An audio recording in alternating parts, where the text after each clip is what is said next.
Alors, vous êtes en direct, c'est bien. Bon, je peux pas zoomer, mais c'est pas grave. Donc, je voulais faire un petit live lecture à l'attention de. Je dois couper le son. Je voulais faire un petit. Voilà. Donc, je recommence. Je voulais faire un petit live lecture à l'attention de mes abonnés de la libre bibliothèque des bulles, parce que ça faisait un bon petit temps que j'avais pas fait de live.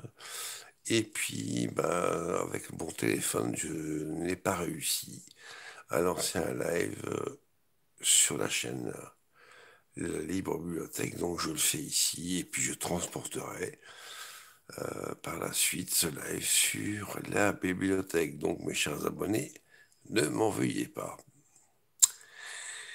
Ça faisait un bon bout de temps que vous n'avez pas lu un petit paragraphe de mon roman. Enfin, ici, en l'occurrence, c'est plutôt un chapitre.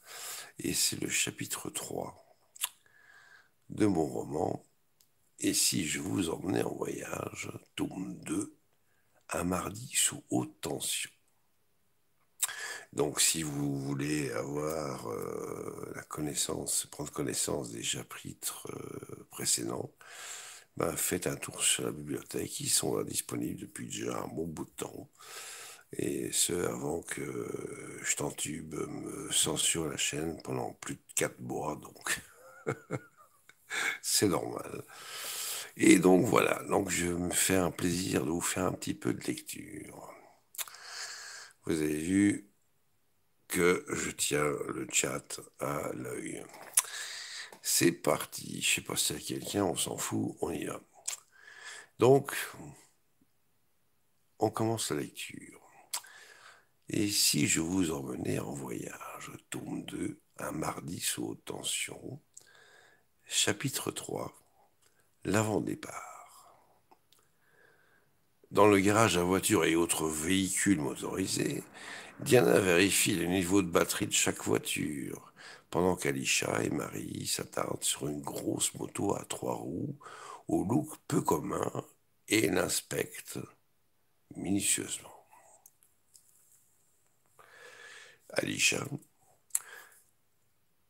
c'est l'affaire bizarre de conduire un engin pareil, non? Comment fait-on pour se pencher dans les virages? Lance-t-elle à Diana. Marie, à mon avis, faut pas se pencher, ou alors très légèrement. Mais ça a l'air très confortable pour le passager. Tu as vu la qualité de cette scène? On dirait un vrai petit fauteuil, fait-elle admirative. Diana, exact Marie. On ne se penche que très légèrement. Mais cette belle machine, c'est la moto de balade par excellence. Full équipée et hyper confortable pour de longues randonnées en amoureux, finit-elle en riant.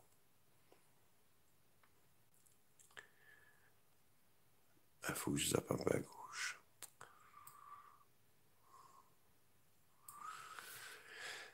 Aïcha. Oui, et je m'imagine bien faire une petite virée près du Grand Canyon avec ça, moi, dit-elle enthousiaste. Diana. Eh bien, ma chère, c'est exactement ce que nous avons fait en 2018. Nous étions partis rendre visite à des amis près d'Ottawa. Et ils nous avaient emmenés faire un petit tour avec leur club de motards. Ils en avaient presque tous une comme ça. Donc quelques-unes étaient équipées de remorques dans lesquelles il y avait tout le matériel nécessaire pour faire une pause barbecue. Marie, vraiment, ça devait être sympa, ça. S'arrêter dans un chouette coin et de faire une pause déjeuner en pleine campagne, dans un cadre somptueux, je suppose. Finit-elle de dire un peu la tête dans les nuages. Diana. Oui, c'est en 2020 qu'ils ont organisé un rassemblement de tous les clubs Spider RT d'Amérique du Nord et du Mexique, près de Phoenix en Arizona. Et de là, on est parti plein nord jusqu'à Grand Canyon Village. Je me doute que vous deviez être nombreux, n'est-ce pas? Fait-elle curieuse, demanda Lisha. Diana, effectivement, ma chère. Il y avait plus de 1000 participants. C'était vraiment super comme expérience. Finit-elle les yeux pleins de souvenirs. Marie, je suppose que vous en referez bientôt une autre, non? Dit-elle toute curieuse, elle aussi. Diana, ne m'en parlez pas. Figurez-vous que mon cher mari s'est fourré dans la tête de faire le tour du monde avec cet engin. Marie, quoi?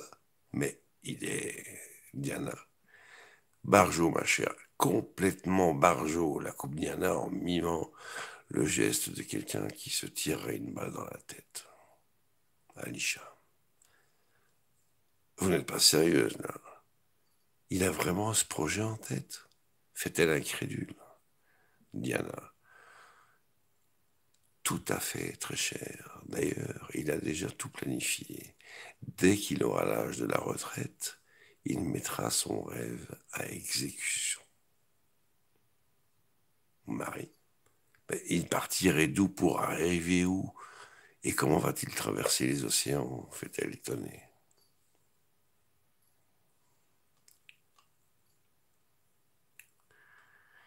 Diana, de Saint-Pierre et Miquelon jusqu'à Saint-Jacques-de-Compostelle en passant, en plein hiver, par le détroit de Bering. Ah, il y a quelqu'un qui vient de faire coucou. Salut Laura Ronin. Merci. Donc, de Saint-Pierre et Miquelon jusqu'à Saint-Jacques-de-Compostelle en passant en plein hiver par le détroit de Bering. Rien que ça. Mais ce qui est rassurant, c'est qu'il ne compte pas partir en solitaire. Aïcha, ah bon? Comptez-vous l'accompagner dans son périple? Diana, non. Il n'y aura que des hommes, mais j'irai, ainsi que les autres compagnes, le retrouver à certains endroits stratégiques tout au long de sa longue et magnifique expédition humanitaire, histoire de le réapprovisionner en marchandises diverses et cadeaux et en chaleur humaine. Si vous voyez de ce que je veux dire, si vous voyez ce que je veux dire, finit-il en éclatant de rire, imité par les deux autres. Alisha, qui retrouve un peu de sérieux, dit: voilà qui est plutôt réconfortant, ma chère Marie. Ben moi, si j'étais à votre place, je ne l'aurais pas autorisé à partir sans moi. Un voyage pareil, ça doit être plutôt une aventure, ça doit plutôt être une aventure fantastique à vivre, non? Diana, mesdames, trêve de bavardage, les batteries sont chargées. Alors, en voiture.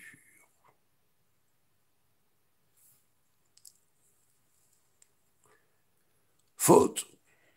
Et donc 40-30, dit Flo-Flo légèrement essoufflé. Quoi? Mais elle était sur la ligne, ma balle, donc ça fait 30-40, mon cher, lui réponds-je en avançant vers le filet. Yukimura, qui observait à genoux la scène depuis son parterre d'agapante, nous lance de loin. Vérifie la trace de balle et la question sera réglée, avant de replonger sa tête dans les magnifiques fleurs bleues. Bonne idée, très cher, dis-je d'un air convaincu avant d'interroger Flo-Flo. Alors, mon ami, qu'indique cette jolie trace? Dedans ou dehors? Flo-Flo contourne l'endroit d'impact de la balle afin d'inspecter la fameuse trace. Il avance, s'agenouille, se relève, recontourne celle-ci, remettant un genou au sol. Pardon. Avant de relever la tête en écartant les bras en signe d'impuissance et de me dire: pas de trace, rien, que dalle, évaporer la belle.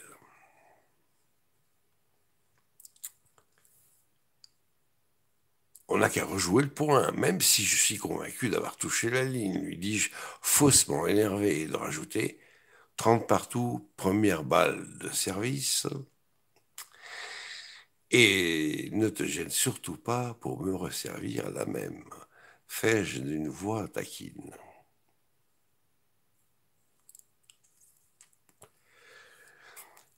Les enfants qui étaient là, après leur petit déjeuner, partis jouer dans la prairie et près du lac, font leur apparition derrière le grillage qui entoure le cours, accompagnés de Gaïda et Zvezda, nos fameuses chiennes. Après s'être toutes et tous assis par terre, Preben, qui n'est autre que l'arrière petit-fils du célèbre armateur Hans Niels Andersen, s'exclame avec beaucoup d'enthousiasme et assez bruyamment avec son bel accent nordique: Monsieur, monsieur, on peut jouer s'il vous plaît? Et directement imité par les autres. Je regarde Flo et lui dis en souriant: et si on se transformait en prof de tennis, ça te va? Et lui de me répondre en tirant la langue: bonne idée, je suis à bout de souffle, moi, et de toute façon, je ne me voyais pas revenir au score. J'abandonne très volontiers, finit-il en me rejoignant près du banc où nous avons déposé nos serviettes. Salut Fredo. Allez, venez les enfants.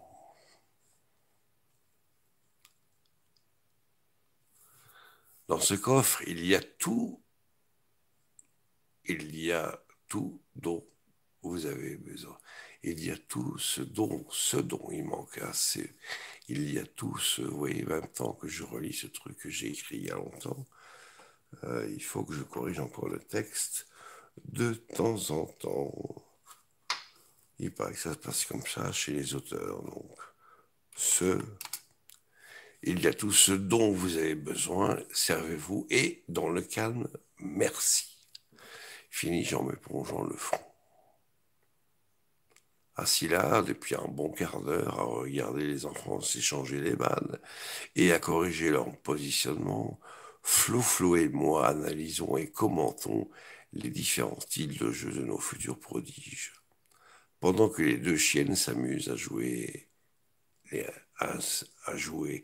ramasseuses de balles, quand ce dernier me dit: faudra qu'un jour tu me donnes un cours sur comment réussir une bonne amortie. Enfin, si tu veux bien me dévoiler ton petit secret, bien entendu. Me levant d'un coup sec, je lance aux enfants: break, les enfants. Notre ami l'amiral vient d'avoir une excellente idée, dis-je en souriant et les invitant à se regrouper près du mont. Et une fois toutes ces petites bandes réunies, je leur fais part de l'idée de Flou. Pendant ça là, je bois un coup.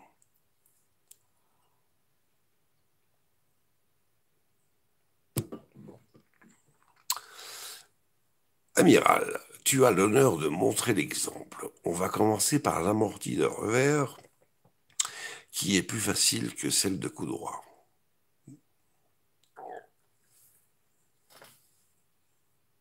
Ok, mets-toi sur la ligne du carré de service, genoux légèrement pliés et lève légèrement les talons du sol. Voilà, comme ça c'est parfait. Dis-je avec beaucoup de sérieux pendant que les enfants suivent attentivement mes conseils. Flo est tout concentré et se pince les lèvres en essayant de s'appliquer du mieux qu'il peut. Moi. Tourne plus ton épaule vers l'arrière et au dernier moment, ta main gauche doit lâcher le manche et la raquette qui viendra passer sous la balle dans un mouvement de cisaille. Pigé. Allez, hop. Flo, et merde. Les enfants se moquent copieusement de lui parce qu'il a manqué de toucher la balle. Moi. Calais, veux-tu lui montrer comment faire? Oui? Allez, viens, et mets-toi à 2 mètres de lui et sur la ligne. Prends la position, prêt, et hop! Et le gamin réalise une parfaite amortie qui retombe juste derrière le filet, sous les applaudissements de ses jeunes collègues. Moi, tu vois, Foflo, c'est un jeu d'enfant, ça. Il y est arrivé du premier coup. Bravo, Calais. on en réessaye une autre, mais cette fois-ci de l'autre côté. Pigé? Ok. Allez, hop. Excusez-moi, je laisse passer un tracteur avant de continuer à lire. Ah merde, j'ai plus rien à fumer. C'est pas grave, on continue la lecture. Et si on allait voir ce que complotent nos jolies dames, hein? Marie, qui est assise confortablement à l'arrière de la Tesla, demande: Dites-moi, Diana, croyez-vous que votre cher mari se doute de quelque chose? Diana: Bonne question, ma chère, à laquelle je ne saurais répondre avec exactitude. Je sais qu'il se doute bien de quelque chose, mais vous dire s'il a deviné ce que nous manigancions, alors là, c'est autre chose, dit-elle dubitative. Aïcha, qui tourne la tête vers Marie, lui dit: Vous savez, notre cher Max, malgré ses nombreux dons, n'a pas celui de deviner l'avenir. Et heureusement, finit-elle en éclatant de rire et imitée par les deux autres. Oui, ma sourire. Marie: Mais moi, si j'étais vous, je me méfierais quand même, parce que parfois, il fait des choix tellement justes que je me demande si cette mystérieuse Madre Pia ne lui donne pas un petit coup de main.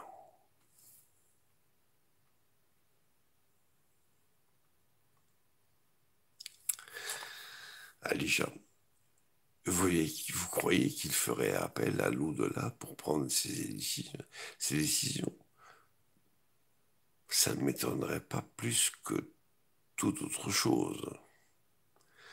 Diana: Ben, c'est-à-dire qu'il fait beaucoup de micro-méditation tout au long de la journée. Et maintenant que vous en parlez, je me demande si ce n'est pas pour rentrer en contact avec sa fameuse muse. Alicia: Marie, vous avez bien dit Madre Pia, n'est-ce pas? Oui, c'est bien cela, ma chère. Je l'ai entendu l'évoquer quelques fois, enfin qu'une seule fois, pardon. Et si je ne m'abuse, c'était lors d'un voyage en Iran.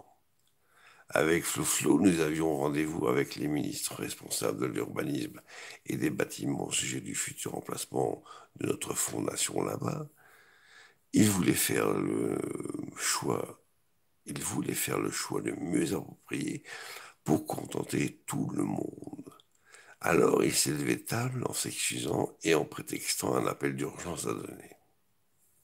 Diana: Ah bon? Et à qui voulait-il téléphoner, lui qui ne demande pratiquement jamais l'avis de personne? C'est plutôt étonnant de sa part. Marie: À une femme, dit-elle en riant. Alicia: C'est toujours ce que Max dit en blaguant. Demandez à une femme si vous ne savez pas. Elles sont bien plus intelligentes que les hommes. Diana: Donc, maintenant, nous savons qui et comment s'appelle cette mystérieuse muse, dont il ne parle jamais d'ailleurs. Merci pour l'information, Marie. Je vous reverrai ça dès que possible. Finit-elle en riant. Marie: Mais tout le plaisir est pour moi, très cher. Diana: Eh bien, ça me ferait vraiment...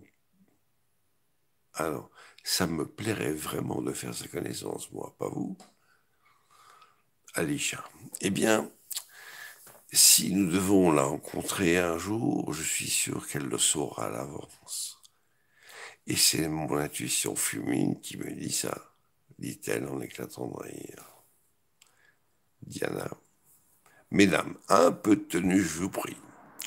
Nous allons bientôt arriver d'ici une minute à la fondation, et je ne voudrais en aucune façon que le gentil monsieur du corps de garde ne me dise que j'ai mon rimel qui me dégouline partout sous les joues, dit-elle en arrêtant la voiture au bord d'un trottoir, pour vérifier.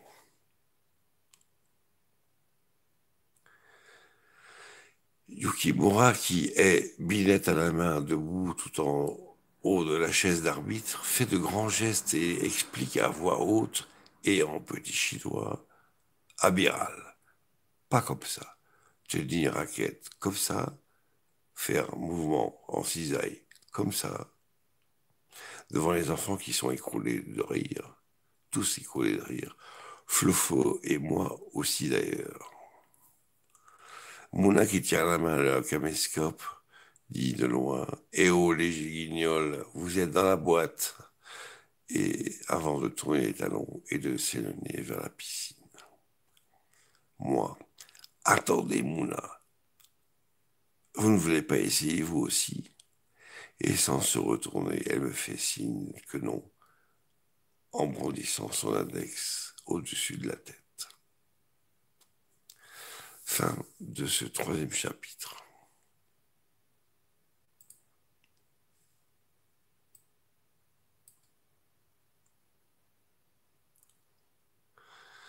Voilà ce qui clôture ce live, et puis je vais remercier les personnes qui étaient là à écouter, et je vous dis à une prochaine fois. Bye bye et bonsoir.